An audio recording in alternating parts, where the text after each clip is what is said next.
মোহন Bengali টেলসে আপনাদের স্বাগত জানাই। আজ আপনারা শুনবেন আশাপূর্ণা দেবীর লেখা একটি ছোট ভূতের গল্প, শনিবার রাত দুপুরে। এটি একটি গ্রাম বাংলার ভূতের গল্প। গল্প পাঠ ও বিভিন্ন চরিত্রে মোহন ও সুজাতা। আপনারা শুনছেন মোহন বেঙ্গলি টেলসের আজকের নিবেদন, আশাপূর্ণা দেবীর লেখা একটি ছোট ভূতের গল্প, শনিবার রাত দুপুরে।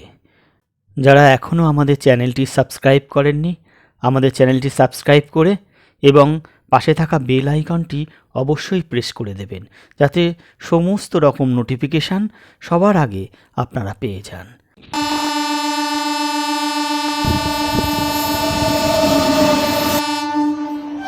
লোকাল ট্রেনগুলোর যদি সময়ের কোনো ঠিকঠাক আছে, লেটের তো মা বাপই নেই। 1.5 ঘন্টার জার্নি 7.5 ঘন্টায় উঠল। এটা কোনো ব্যাপারই নয়, প্রায় স্বাভাবিক ঘটনা। জ্বালা বটে ডেলি প্যাসেঞ্জারের বাবুদের। ফেরার কথা সন্ধ্যায়, ফিরতে হলো রাত 12টায়। অথচ আবার তো সেই ভোরবেলা উঠে পড়িমড়ি করে খেয়ে না খেয়ে ট্রেন ধরতে ছোট। অফিসে লেটটি হলে তো চলবে না। আবার শুধু কি লেট, ট্রেনের মধ্যে ডাকাতি নেই, লুটপাট নেই। দিব্যি প্যাসেঞ্জার সেজে প্যাসেঞ্জারদের সঙ্গে গায়ে গা মিশিয়ে বসে আছেন মহাশয়েরা। হয়তো হাতে বই কি খবরের কাগজ, যেন কতই পড়ছেন। হঠাৎ কোনো মোক্ষম জায়গায় গা ঝাড়া দিয়ে উঠে পড়ে প্যান্টের পকেট থেকে অস্ত্রশস্ত্র কিছু একটা বের করে ফেলে বাগিয়ে ধরে বলে ওঠে, হ্যাঁ, যার যা কাছে আছে দিয়ে দিন চটপট, কুইক কুইক। ঝপাঝপ বেরিয়ে আসবে ঘড়ি আর মানি ব্যাগ, কানের দুল, গলার সরু চেন হার, এক হাতের একগাছা বালা। মেয়েরা তো গহনা পরা কমাতে কমাতে এইখানে এসে ঠেকেছে। সেইটুকুতেও নজর, বলতে গেলে নিত্য নৈমিত্তিক ঘটনা। অফিসে যাওয়ার লোকটা যতক্ষণ না বাড়ি ফিরছে, বাড়ির লোক বসে আছে প্রাণ হাতে করে। কতক্ষণে ফেরে, আস্ত সুস্থ অবস্থায়। লালমোহন ডেলি প্যাসেঞ্জার নয়, মেসে থাকে। শনিবার শনিবার বাড়ি আসে। আর ওর ভাগ্যে যেন শনিবারই লেট তুঙ্গে ওঠে, অন্তত ওর তাই মনে হয়। ফেরার কথা কোথায় সন্ধ্যা 7:10, আর এখন ফিরছে কিনা 11:15। হনন করে আস্তে আস্তে লালমোহন ভাবছে, মা বোধহয় ভাবছেন এ সপ্তাহে আর ছেলেটা এলো না, তাহলেও আরও কিছুক্ষণ জেগে বসে থাকবেন মা। হ্যারিকেনটি মিটমিটিয়ে জেলে, আর বৌদি বেচারি শুয়ে পড়লেও ঘুমোতে পারবে না। যদি আসে, উঠে চা বানাতে হবে বলে। এ বাবা মেজ নয় যে সময় পার হলেই রান্নাঘরের দরজায় তালা চাবি। বাড়ি বলে কথা, রাত 2টোতেও গরম চা, গরম লুচি, গরম ভাত মিলে যায়। হনহন করে আসতে চাইলেও হচ্ছে না। হাতে রয়েছে একটা বোঝা। শনিবারের বাবুদের এ বোঝা থাকবেই। কলকাতার বাজারের ভালো মন্দ জিনিসপত্র দেশের বাড়িতে নিয়ে আসতে হবে না, বাড়ির লোকেদের জন্য। অসময়ের কপি, কড়াইশুঁটি, অসময়ের ল্যাংড়া আম, আরও এটা সেটা কত কি। উফ, কি রাতটাই হয়ে গেল, এত খারাপ লাগছে। গ্রামের পরিবেশে গভীর রাত, তাই আবার আকাশে মেঘের ঘটা, ফলে ঘুটঘুটি অন্ধকার। চারিদিক শুনশান, কোনোখানে কোনো জনমানবের চিহ্ন নেই।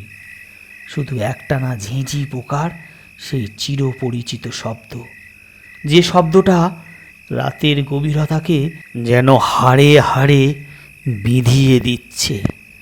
আবার হঠাৎ হঠাৎ কোথাও কোথাও রাত জাগা কুকুরের বিটকেল শব্দে ডেকে উঠে হাড় হিম করে দিচ্ছে। আমাদের ব্যাগটা যতই ভারী লাগুক, জোর করে তাড়াতাড়ি এগোবার চেষ্টা করতে থাকে লালমোহন। কিন্তু কিন্তু এটা কি হচ্ছে? তার কাঁধে ঝোলাটাকে পেছন থেকে টানবার চেষ্টা করছে কে, যার জন্য থমকে থমকে যেতে হচ্ছে লালমোহনকে? মনের ভ্রম, তার নয়, রীতিমতো স্পষ্ট, প্রত্যক্ষ। কেউ যেন সমানে পিছন পিছন আসছে এবং থেকে থেকেই ঝোলাটা ধরে টান মারছে। কি জ্বালা! রাত দুপুরে এই বেয়ারা রসিকতাটি করছে কে? কার এমন শখের প্রাণ গড়ের মাঠ? লালমোহনের মনে হলো গাড়ি লেট তো সে একাই করেনি, আরও তো ছিল কতজন। তাদের মধ্যে কার এমন বাই চাপল? দেবু, রজনী, নিখিল, তারাপদ, প্রভাকর, কে হতে পারে অকারণে এতটা আসতে যাবে? কেন কেউ? সকলেরই তো স্টেশনের কাছাকাছি বাড়ি, তারা কখন যে যার বাড়ির মধ্যে ঢুকে পড়েছে। লালমোহনের ঠাকুরদার ছিল অনেক জমিজমা, বাগান, পুকুর, কাজেই তাদের বাড়িটা হয়ে গেছে গ্রামের এক টেরায়। বলতে কি সেই জন্যই যেন রাস্তাটা এত নিশ্ছিদ্র, নির্জন। কার দায় পড়বে শুধু একটু মজা করবার জন্য এতটা রাস্তা হাঁটতে আসবে, আবার তো ফিরতে হবে। অথচ আসছে, তাতে সন্দেহ নেই। পিছনে যেন পায়ে পায়ে শব্দ আসছে। হঠাৎ একটা কথা ভেবে গা হিম হয়ে গেল লালমোহনের। তাদেরই একজন নয় তো? তারা ট্রেনে লুটপাট করবার সুযোগ করে উঠতে পারেনি বলে তাই যথালাভ ভেবে পিছু নিয়েছে। এইসব সমাজবিরোধী দুর্বৃত্তরা মানুষের জীবন মহানিশা করে ছেড়েছে, কিন্তু মুখ ফুটে তো আর বলে উঠতে পারা যায় না কিছু। এত সাহস নেই, ঘুরে দাঁড়াতেও সাহস হলো না। তার পা চালাতে চালাতেই বলে উঠল লালমোহন, মিথ্যে খাটছেন দাদা, মজুরি পোষাবে না, হতভাগা কেরানি। সঙ্গে থাকার মধ্যে ট্রেনের মান্থলি খুচরো 1 টাকা 80, আর এই বাড়ির জন্য গোটা কতক ল্যাংড়া আম, বুড়ো মা আছেন। কথাটা শেষ না হতেই আবার একটা হ্যাঁচকা টান, আর সঙ্গে সঙ্গে একটি চির চেনা গলার স্বর,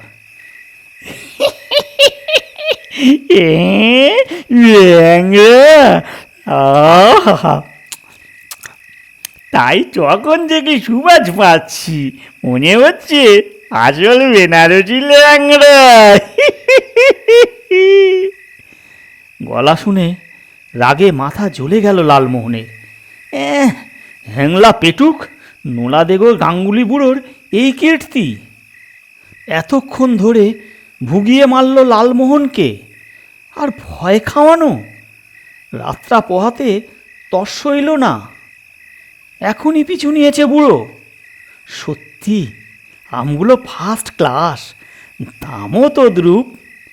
কেনার সময় মনে পড়েছিল লালমোহনের, এরই মধ্যে থেকে সেই পেটুক বুড়োকে তো ভাগ দিতেই হবে। এমন নির্বিঘ্নে বুড়ো যে রাতটা পোহাতে যা দেরি।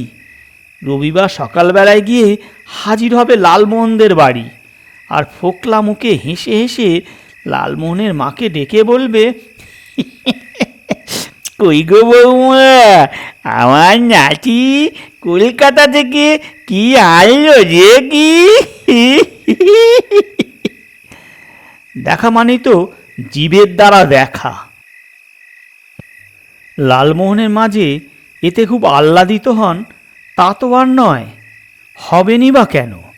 পাড়াতু তো খুড়শ্বশুর বই তো নয়। বাড়ির লোক দেখবার আগেই যদি তাকে দেখাতে শুরু করতে হয়, কার ভালো লাগে? ফল মিষ্টি হলে তো তৎক্ষণাৎ, আর কপি টপি কড়াইশুঁটি টুটি হলে স্রেফ নেমন্তন্ন পাতিয়ে যাবেন। আজ দুপুরে তাহলে তোমার এখানেই ব্রাহ্মণ ভোজনটা হয়ে যাক বৌমা, বেশ যত্ন করে রেঁধো জিনিসটা, তোমার রান্নার হাতটি তো অন্নপূর্ণার হাত। এইসব তোয়াজি কথা। দু চোখে দেখতে পারে না লালমোহন বুড়োটাকে, তবু ভদ্রতা বলে কথা। তাই অন্ধকারেই বেজায় হাসি হেসে বলে ওঠে, দাদু যে এত রাত্রিরে বাইরে, পেট ছেড়েছে বুঝি? ঘাটে এসেছিলেন? দাদু খেঁকিয়ে ওঠেন, শত্রুদের পেট ছাড়ুক, আমাদের আবার ঘর বার।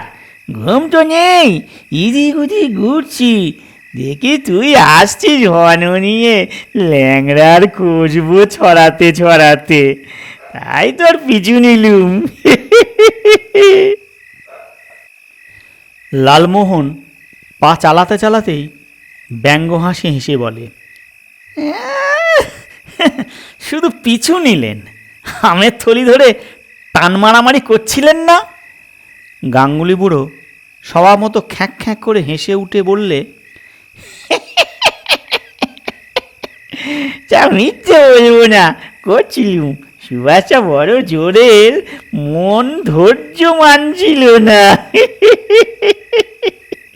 যত রাজ্যের বাজে মার্কা দিশি আম খেয়ে মরেছি, ভালো ল্যাংড়া খাবার বড় ইচ্ছে হয়েছিল। তো এখানে কোথায় ও জিনিস? হ্যাঁ, তা দে দাদু, দুটো দিয়ে যা আমায়। প্রস্তাব শুনে মাথা থেকে পা অবধি জ্বলে গেল লালমোহনের। ছি ছি ছি, হ্যাংলামির কি একটা সীমা থাকবে না? কিন্তু যা বুড়ো ভাগ, হবে না তো ভুলতে পারে না। তাই আবারও কাষ্ঠ হেসে বলে, রাস্তার মধ্যে আবার কি দেব দাদু? বাড়িতে চলুন। এই তো এসেই গেছি প্রায়। বাড়িতে? বুড়ো হাঁ করে ওঠে, না না দাদা না, এখন আমায় দেখলে তোর বাড়ির লোক ইট ছুঁড়বে। তুই এখান থেকে দুটো দিয়ে যা। আরে বাবা, খাবেন তো সেই সকালেই, এখন তো আর খাচ্ছেন না। ফস করে জ্বলে ওঠে বুড়োর গলার স্বর। হ্যাঁ, কে বলেছে তোকে এখন খাচ্ছি না? এখনই খাবো, দে, দিয়ে যা দুটো। তোর মার তো বাবুর নজর তেমন উঁচু নয়, বেছে বেছে মন্যতাই দেবে তো। তেজ দেখো, যেন দাবির জোর, দিয়ে দিয়ে মাথায় তোলা হয়েছে দেখা যাচ্ছে।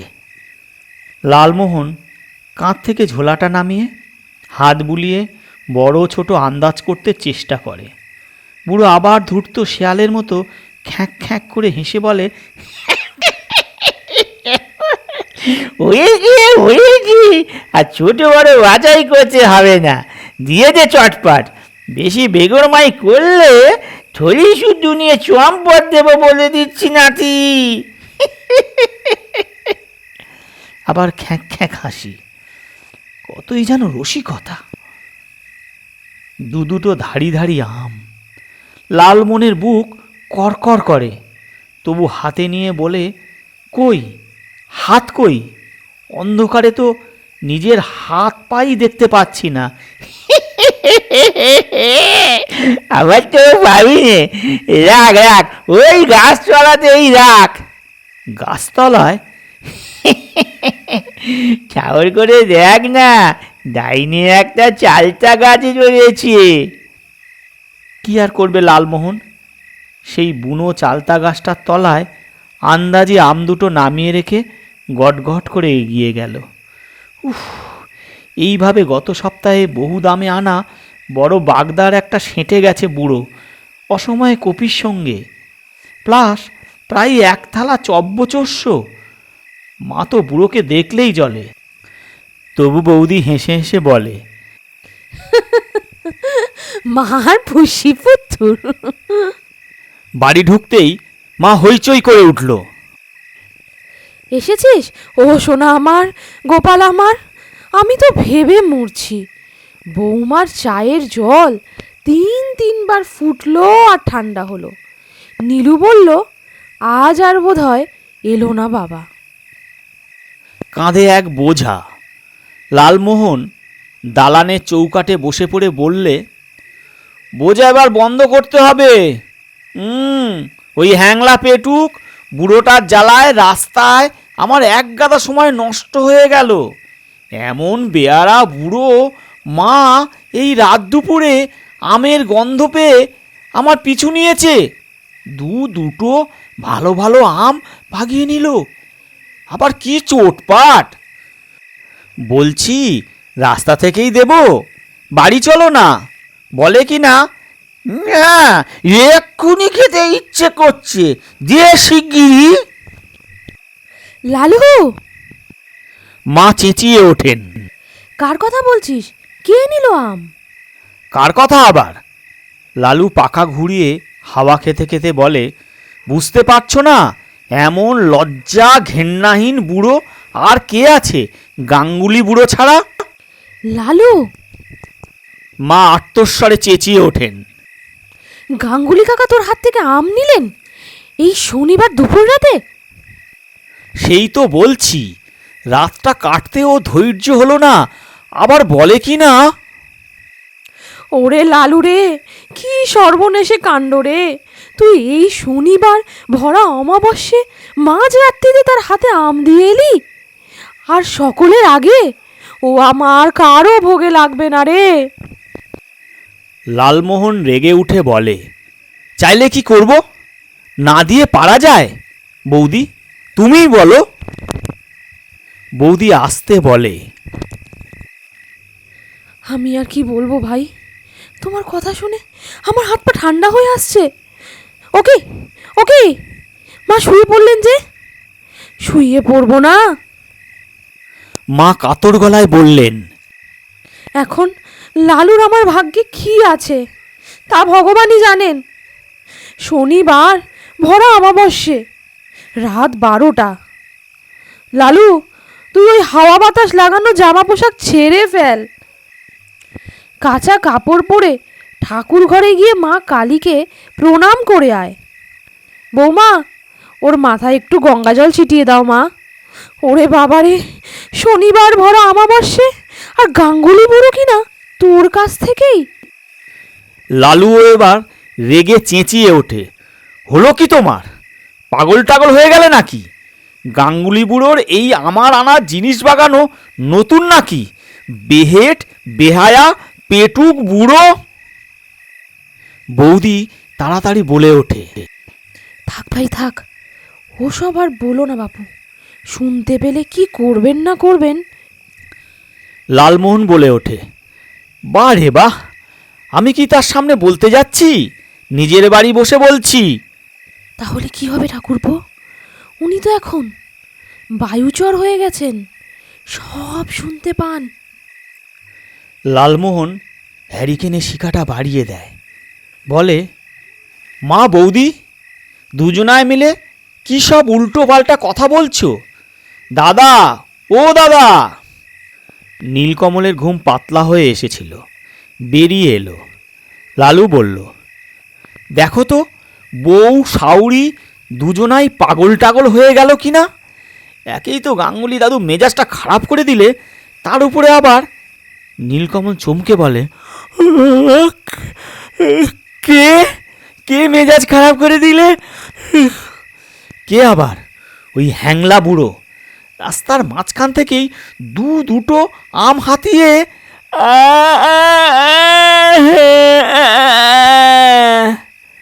নীলকমল করতে করতে চৌকির ধারে শুয়ে পড়ে বলে ওঠে, ও লালু, আমায় একটু জল দে। রাম রাম রাম রাম রাম রাম রাম রাম, দুঃখ দুঃখ দুঃখ দুঃখ দুঃখ। ওরে লালচু, বুড়ো বুড়ো আম বাগালে মানে? ওরে বুড়ো কি আর আছে? লালু হাঁ করে বলে, তার মানে? কোথায় গেছে?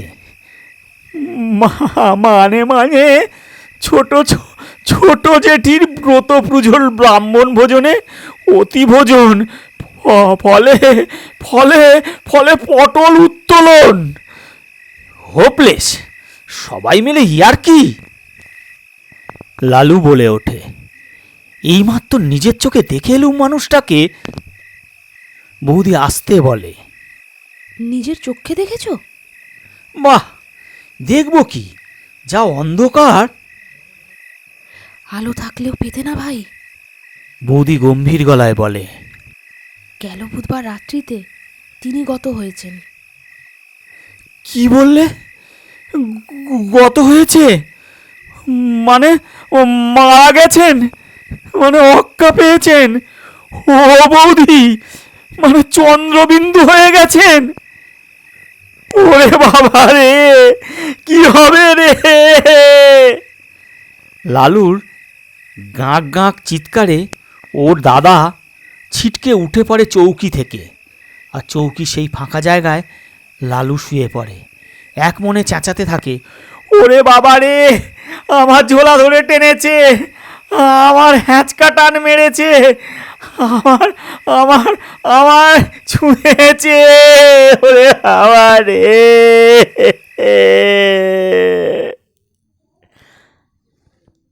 শেষ হলো আশাপূর্ণা দেবীর লেখা একটি ছোট গ্রাম বাংলার ভূতের গল্প, শনিবার রাত দুপুরে। ধন্যবাদ।